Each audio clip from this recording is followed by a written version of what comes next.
원심 판결 중 유죄 부분을 파기하고 이 부분 사건을 수원고등법원에 환송합니다. 지옥 그 문 앞에서 되돌아 나오는 중인데요. 정말 우리 국민 여러분께서 관심 갖고 도와주시고 지옥에서 탈출했습니다.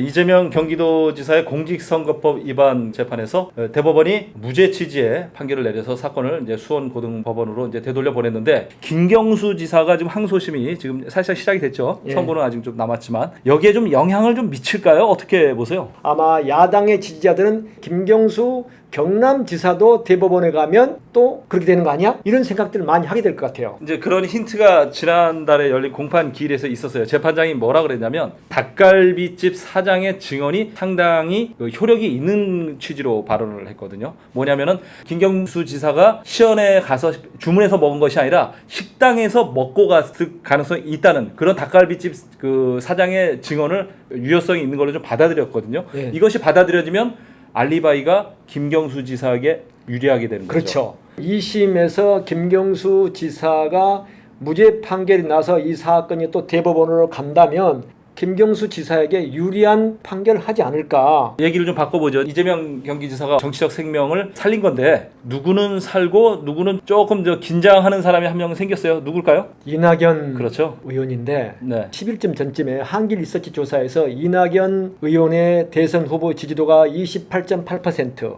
반면에 이재명 경기지사는 20%로 8.8% 포인트 차밖에 없는데, 이게 중요한 게 이낙연 의원은 좀 떨어지는 반면에 이재명 지사가 치고 올라가는 중이죠. 스카이 라켓팅을 한단 말이에요. 그래서 그야말로 무죄 취지 파기환송 판결로 인해서 아마 지지도가 더 상승하지 않을까. 그렇다고 보면 어떤 시점에 가면 이낙연, 이재명의 양강 구도가 형성될 것이다.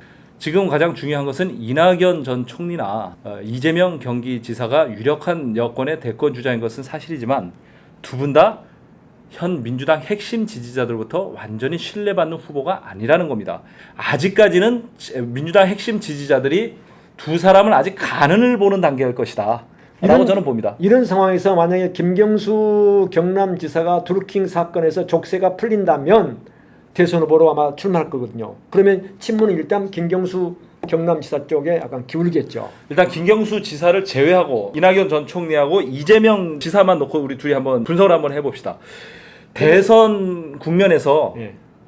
보수 쪽 후보와 1대1로 붙는다면 예. 이낙연 지사가 더 파괴력이 있다고 보세요? 이재명 지사가 더 파괴력이 있다고 보세요? 파괴력을 측면에서 본다면 이재명 경기지사가 더 있다, 이렇게 볼 수 있어요.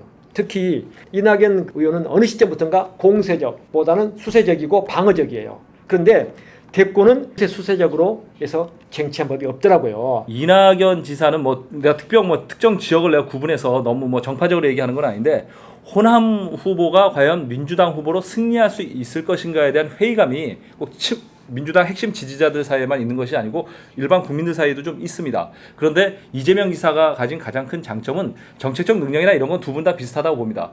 TK 출신, 즉 영남에서 표를 확장할 수 있는 그 확장 능력이 훨씬 이낙연 지사보다 뛰어나다는 겁니다. 그렇기 때문에 본선에서의 파괴력이 훨씬 높다고 저는 봅니다. 우리 김 기자는 그 미래통합당을 오랫동안 출입한 기자였어요. 그러다 보니까 이 그 논리에 약간 젖어 있어요. 다시 말해서 호남 배제론 이런 논리거든요. DJ 이후에 지금 성공한 그 호남 출신 대권 주자가 없어요. 노무현 대통령 부산 출신이고 문재인 대통령 부산 출신입니다. 그러면 이낙연 대 이재명의 앞으로 대선 경쟁 국면이 재밌다, 여기에 또 가세할 사람이 있지 않을까요? 아까 얘기한 대로 이제 김경수 지사가 좀 남아 있고, 예. 김부겸 전당대회 이제 당대표 후보로 나왔는데, 이분도 그 상황이 어떻게 될지는 모르죠. 유시민 노무현 전 이사장은 대선에 관심이 없다고 그러는데 이분도 거론될 수 있고, 임종석 이번에 외교안보 특별도 거론될 수 있고, 예.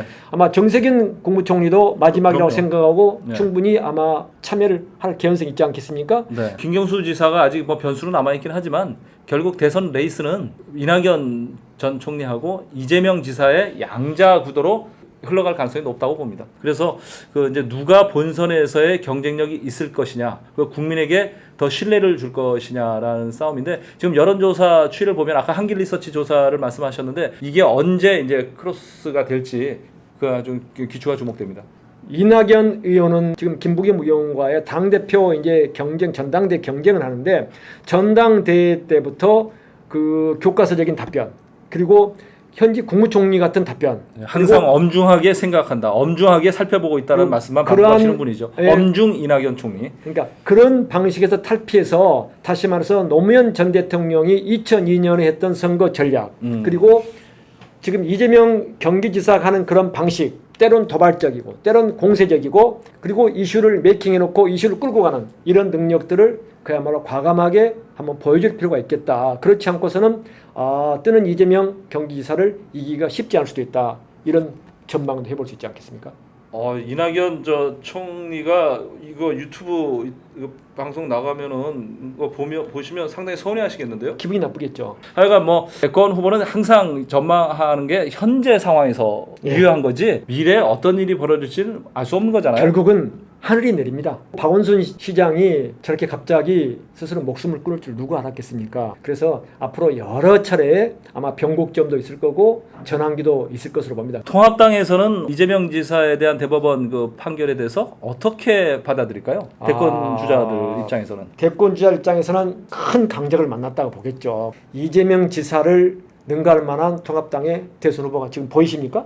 현재로서는 뭐 제가 얘기하지 않아도 여론조사에서 나오잖아요. 5% 넘는 저 후보가 거의 없잖아요.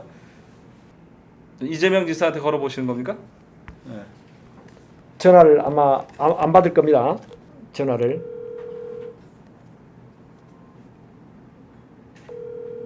전화 안 받으시네요. 예. 지금 받을 정신이 없으실 거예요. 근데 문자를 보내니까 뭐 감사하다고 답장은 오더라고요. 예. 여보세요? 여보세요? 네, 이재명입니다. CBS의 김진호 논설실장입니다. 예, 반갑습니다. 네. 지사님, 그 우리 김규환 전 국장하고 둘이 노컷 카톡 유튜브를 제작하면서 네, 지사님 저도 옆에 있습니다. 지금 이재명 지사님을 주제로 지금 노컷카톡 유튜브 촬영하고 있어요. 뭐 소감 하나 국민 이거 보시는 분들한테 한 말씀 하시죠.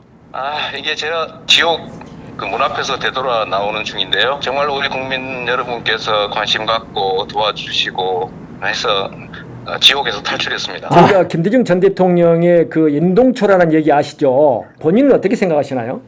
어떻게 그 김대중 대통령님의 그 감히 비교를 하겠습니까? 예. 그러면서도 가끔씩 그 생각이 든 건 사실입니다. 예를 들면 현해탄에 강제로 빠져서 살해당할 뻔하셨잖아요. 예.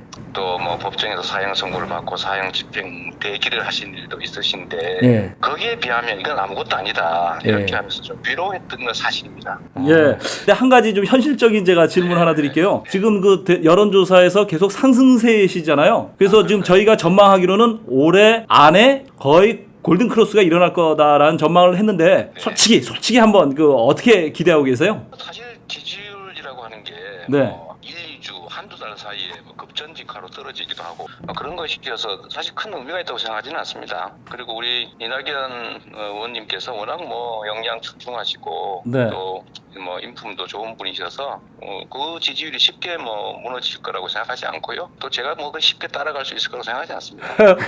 그래요. 갑자기 저희가 전화 걸어서 죄송하고요. 또 수인회에서 한번 다시 뭉치셔야죠. 나가면 그러시죠.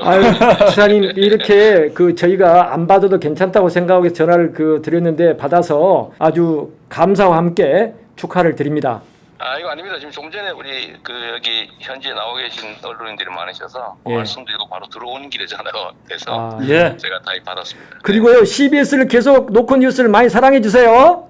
노컷뉴스에서 제일 저를 열심히 잘 써주고 예, 고맙습니다. 나중에 다시 연락드리겠습니다. 네. 예, 감사합니다. 고맙습니다. 예, 그래요. 여러분 들으신 대로입니다. 겸손하게 이번 판결을 받아들이는 모습을 보여주셨는데 정치인으로서 대권 주자로서 이재명 지사가 어떤 모습을 보일지 함께 여러분 같이 지켜봐 주시기 바랍니다. 그리고요 전화하니까 우리 김기환 기자가 그 목소리가 떨리고 약간씩 더듬거리지 않았습니까?